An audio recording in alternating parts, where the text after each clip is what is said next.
Hi everybody, it's Nina here. Steve's in front of me. We are out at the Fowler Woods and gonna take a walk on the boardwalk. We haven't done this for quite a long time, and we pulled in and noticed they've got new signs and stuff. Let me turn you around so you can see. Really nice, huh?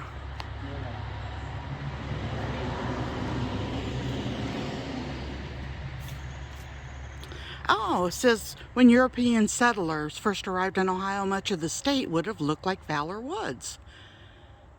Very cool. The last time we were here, there were a bunch of trees that were they elm? Because they got those, the boar, what they call those? Ash. Ash? The ash.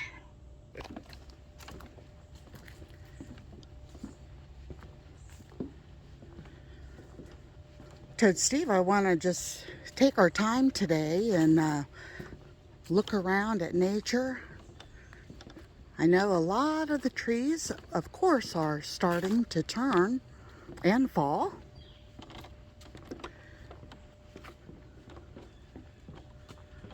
See if we can see a bear. I don't believe there's no bears here. Yeah, I love the way they did the walkway.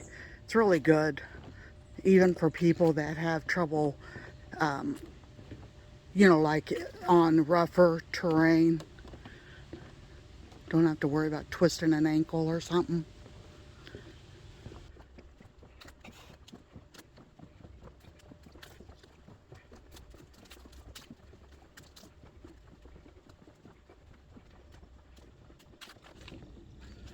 $187 acres.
Perfect day to be out in the woods.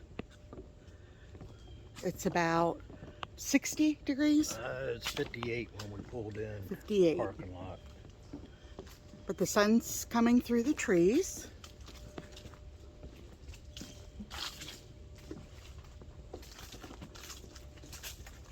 If I had a selfie stick, this would be an awesome way to film.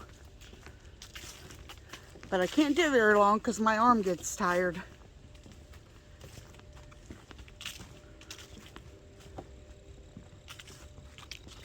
I guess this gives me some notion of walking through here in the 1800s. Yeah. Of course, there wouldn't have been a wooden walkway through here, but Yeah. And I was thinking how it would it'd be kind of hard all of the underbrush. yeah. It'd make your travels not very fast. Well, back then though, you had trails, Indian trails to go by and animal trails to go by. True. I mean, buffalo were around back then. They made big wide trails, deer. Yeah. Nice little areas they got to sit down on. Looks like some kids have been playing. Stacking wood. Stacking the wood. They got signs all along here too. Of course, that's marsh marigold, and they're not going to be right now. But look, honey, they built a new thing. Very nice.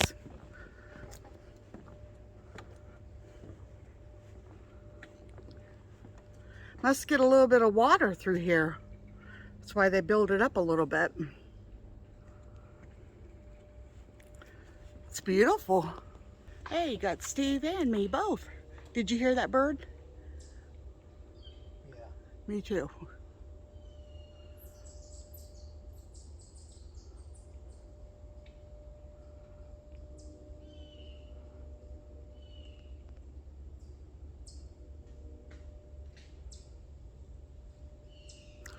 I think that we should probably find one of those seats and sit down and just listen for a while.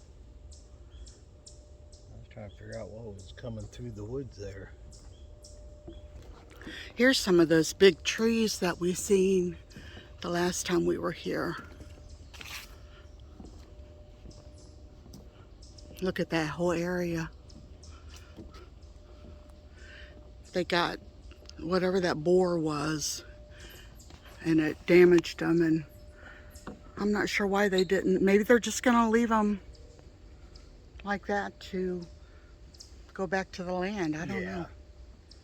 They'll just let them rot back and make soil. Yeah, true. Soil rich. Compost them, huh? Yeah. I don't want to sit on that bench because that would be my view, and that's not very pretty, so I'm going to sit by you.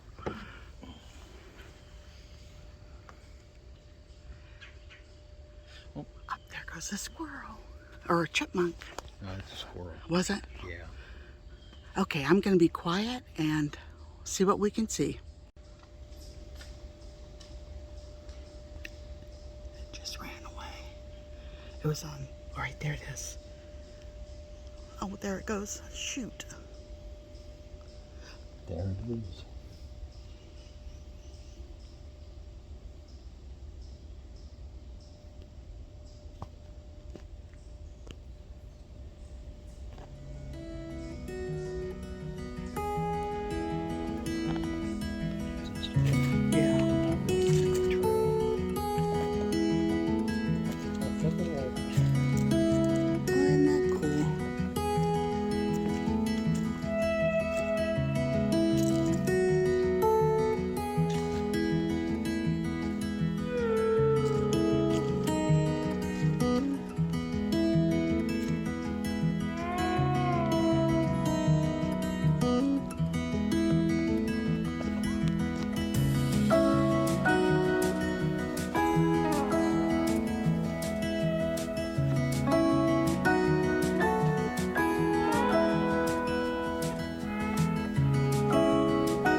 Getting it.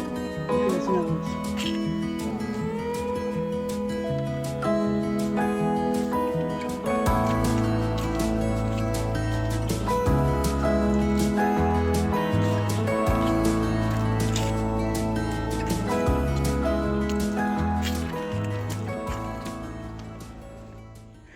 Look how cute, you guys. The squirrels are using this log as a table. Actually, a few of them. Hey, they gotta have some place to go eat. Yeah. I told Nana, I go, they have to go somewhere and eat. I hear them now. Hey, where we going to go eat tonight? To the log. That's cute.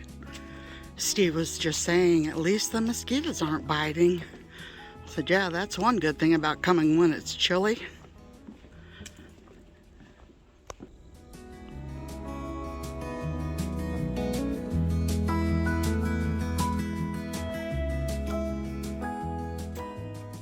Steve was talking about, you know, back when, 1800s, where you could go if the woods were like this. It was, you know how the sign said at the beginning, how the woods, or all of Ohio, was about just like this.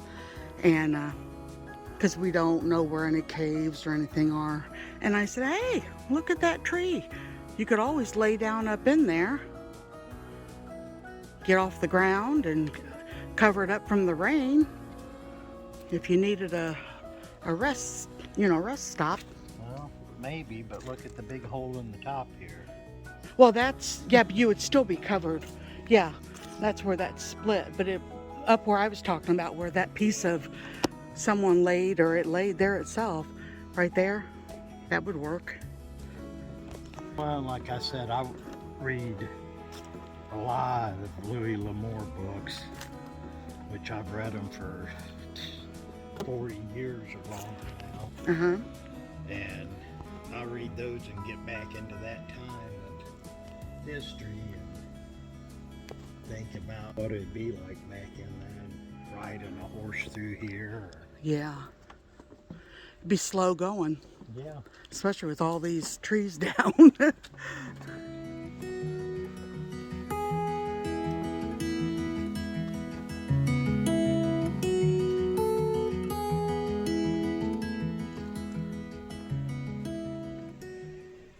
Aw, 2 trees. And actually a third one coming across that one. Yeah. Just shows how shallow some of the roots are on these big trees. This is how big the tree is right there. It's an old one. And they mostly stretch out, but look at the roots that are just straight into the ground. That's why they fall over so easy. Yeah. Look how big in the base of that tree was. Tipped right over. But Steve was just saying, share what you said, honey, about how the new trees and old. Oh, that it's just like people. The new trees, or the old trees, have to die out so the new trees, young trees, can grow up and take their place. And that's the way nature is. Yep. Even with animals, the old ones die and a new one rises up to, like lions, to be in power and stuff. And so that's the way woods are too. The old trees die.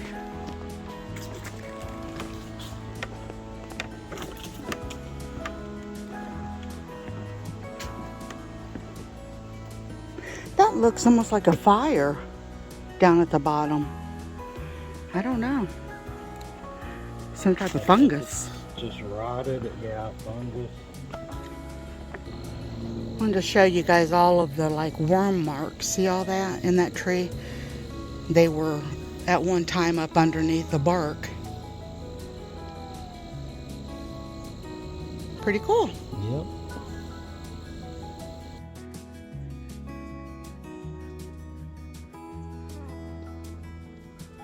You made it, baby. How many steps? I've got 5,784. Awesome. All right, we finished our walk. Come along with us. We're going to go to the apple orchard. I'm going to make some applesauce and some apples to put in, canned apples for like apple pies and stuff. Let's go. So the trail is, I went and looked on the one sign, it's 1.25 miles, so 1.25 miles long. That's almost what the reservoir was. Was it Yeah. 1.2 at the reservoir? Yeah, I think so. Yeah. So it's a little bit longer here than... Oh, a beautiful walk.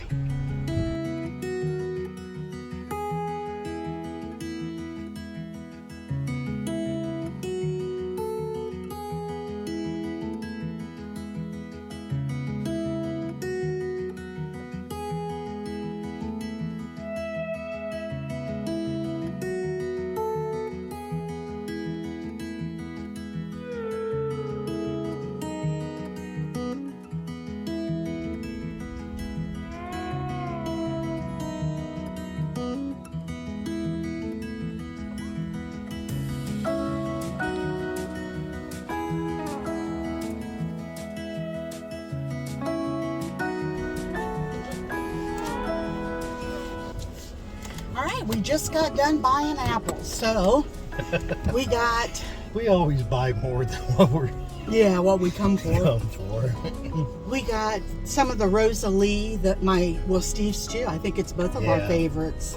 We got a peck of Pack those. of those. And then we ended up getting a bushel of Jana Gold because, like I said, I'm going to make some applesauce today and hopefully have enough to make some apples for pies and stuff like that. So they had number one apples that I could have bought. A bushel was $35, and I told him, oh no, I don't need number ones, you know, because I'm making applesauce. So the number two apples, which means that they're not perfect, they have some blemishes or imperfections, and they were $25 for a bushel. So I was like, oh no, that's good enough for us. Cut them up and put them into applesauce, so it don't really matter. Yeah. And then they had some that were mixed with other apples that were, I could have made sauce. I think it was a Cortland and John Gold and Jonathan, I think. But then I decided, I think I was just going to go with one type. And the John Gold are really, really good for applesauce and for baking apples. So that's what we decided. So. And what else? Oh, well, of course, at this, our favorite orchard, they always offer you, excuse me, strangled.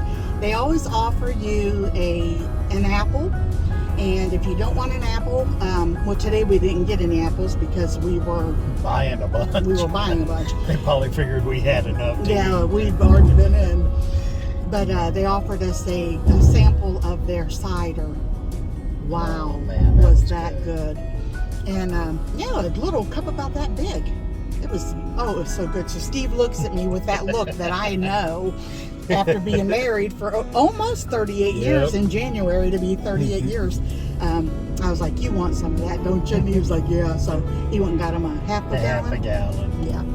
But yeah, delicious. Because that'll shoot our sugar up. Oh yeah, we can't do much. Can't do much of that. But I wanted to share with you guys, this is the perfect time for apples. And if you have an orchard, a family-owned orchard near you, I would say go and pick out some fresh apples that are just picked off the tree. They are like, there is no comparison compared to the apples that you buy like at a grocery store. Yeah. So yeah, it also helps out a family business, and you're not going to regret it. The taste is just phenomenal. Every apple, I'm a huge apple lover. Matter of fact, I eat 1 or 2 apples every single day. Yeah. Now I have gotten away from, I like to dip them in peanut butter, but because I am trying to lose weight, I think one of my issues with having that plateau was eating peanut butter too much. So what if we dip them in caramel sauce or chocolate sauce with that? Well, yeah, you could do that, but I don't think I'm gonna. But yeah, just slicing That's not an apple. diet food? No. Oh. Just slicing an apple. Oh my goodness. Delicious. Yeah, because we ate them ones last night, and that was really good. Very good. Yeah, great snack. That was, what was those? Oh, you don't. I don't know if they were the Honeycrisp or the, they might have been the Ambrosia. Yeah. That's the only 2 we had at home at the time. So, all right, let's go home and start canning, you guys. You can give me a hand in the kitchen. All right, so it took me a little bit to get this contraption put back together again. That is called a Roma. It's a food strainer and sauce maker. You can can your apple sauce several different ways. You can use, if you have an apple peeler and corer, which would be awesome. That would be a great way to do it. But I'm doing it where I'm gonna just take off the stem, quarter the apples.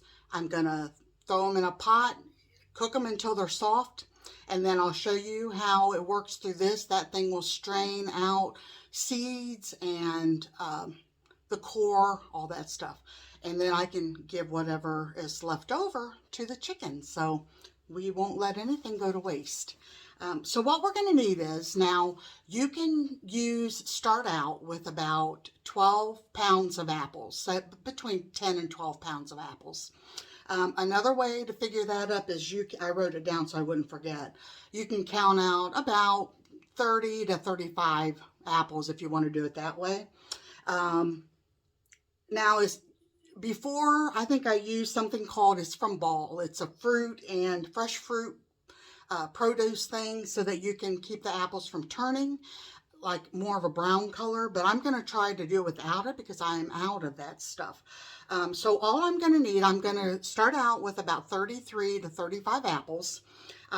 And then once they get soft, I'll put them through this, and then I will put them back on the stove. We'll go to a low rolling boil of the applesauce, but I'll do that all in order so that if anybody is wanting to try this, it's super easy. There's just steps that you got to take like with anything. All right, so then I'm just letting you know what you're going to need to get started. You don't need any of this stuff. You can just slice your apples with a knife, core your apples, and then cook them down. And from being a solid apple, you can just cook them down until they are chunks. And when they get to chunks, you can use an immersion blender. You can do it like that too. This just helps me because I don't have to peel them, I don't have to core them, I don't have to do anything. I just cook them. And when I cook them, I throw them in there, and that, like I said, will get rid of it will separate all the core and seeds and everything. Now, I can use like cinnamon. I'm going to use this apple pie spice that my sister bought me. You can use this stuff because it's got cinnamon, sugar, nutmeg, allspice, and ginger is all in here. Now, if you know someone that has an allergy, like I have a niece that is extremely, deathly allergic to nutmeg, she would not be able to eat this applesauce unless I make it just with plain cinnamon. That would be okay like that. But since this is just for us in our immediate family, I'm going to use this instead. You're also going to need at least 3 tablespoons of bottled lemon juice. And the reason they want it to be the bottled lemon juice is the acidity in it is going to be almost exact what you need to keep your, when you start water bath canning these, to make them seal. The reason they don't want you to use regular lemons and make your own lemon juice is because you do not know the acidity in each lemon. So they prefer, through the Ball canning book and other canning things, to go ahead and use the 100% natural lemon juice that you buy in a jar. Okay, let's go ahead and get our apples counted out and get those things on the stove cooking. All right, these are the apples. We've got a whole bushel. Each bag is a half a bushel of Jana Gold. That's what's left out of a half a bushel. I really wish that I had, this is a regular stock pot, and I wish that I had a stock pot that has the thick bottom on them. One of these days I might try to invest in one of those. So with this one, once the apples get in, I'm going to have to really watch it closely so they don't burn or stick. So I am getting water in a bowl. I'm going to be putting it in the pan and getting it started. These are the apples, so it's pretty much a sink load, 32 apples.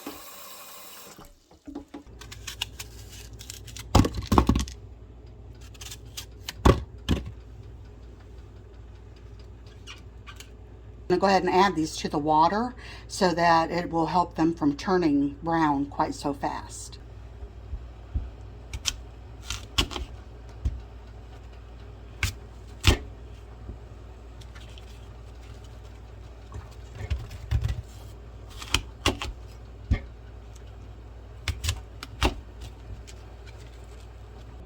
And everybody knows that Miss Willow loves apples. There you go, baby girl. Yum, yum. Well, my pan is full. So, I've got the rest of them. I think there's got 9 in the bowl that I couldn't use. Of course, these are big apples.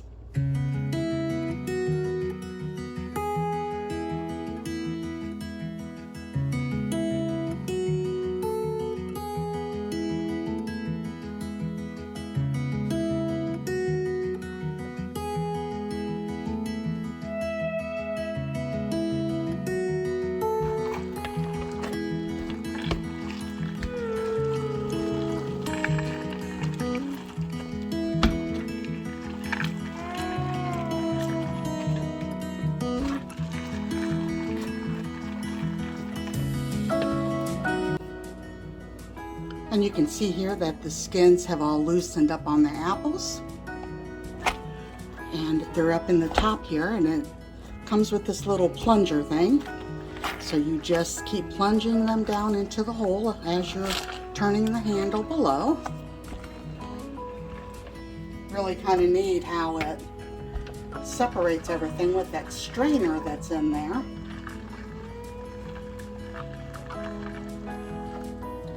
It took me, for all these apples, it took me close to an hour for them to boil enough to soften up.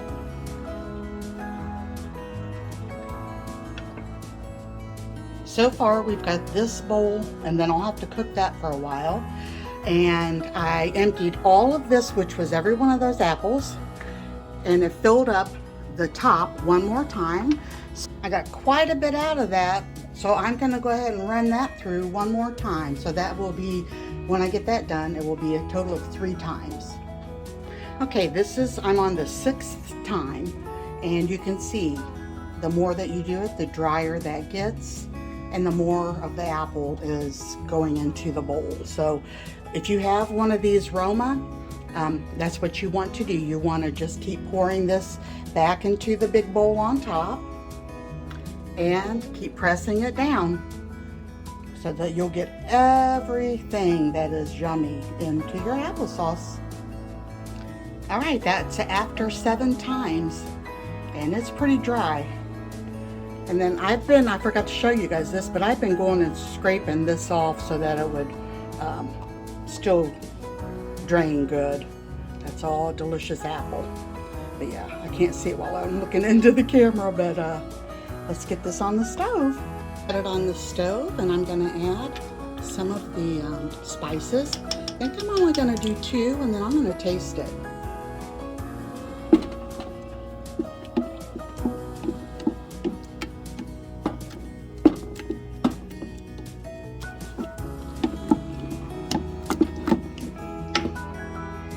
Okay, so I added 3 tablespoons of the lemon juice, 2 of the apple pie seasoning, but 1 cup of sugar. I'm going to let it cook for a little bit, and if it needs more, I'll put a little bit more in it.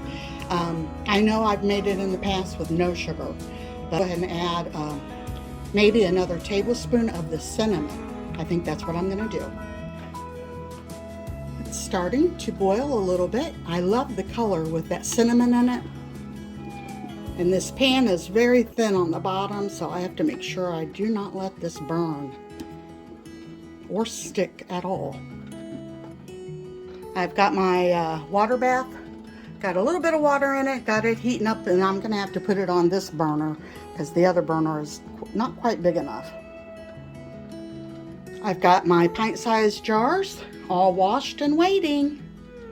Okay, there's the applesauce. You want to leave it a 1/2 inch from the top. I'm going to take a paper towel, a wet one, wash that off real good, because when I put the lid on, I want that to seal.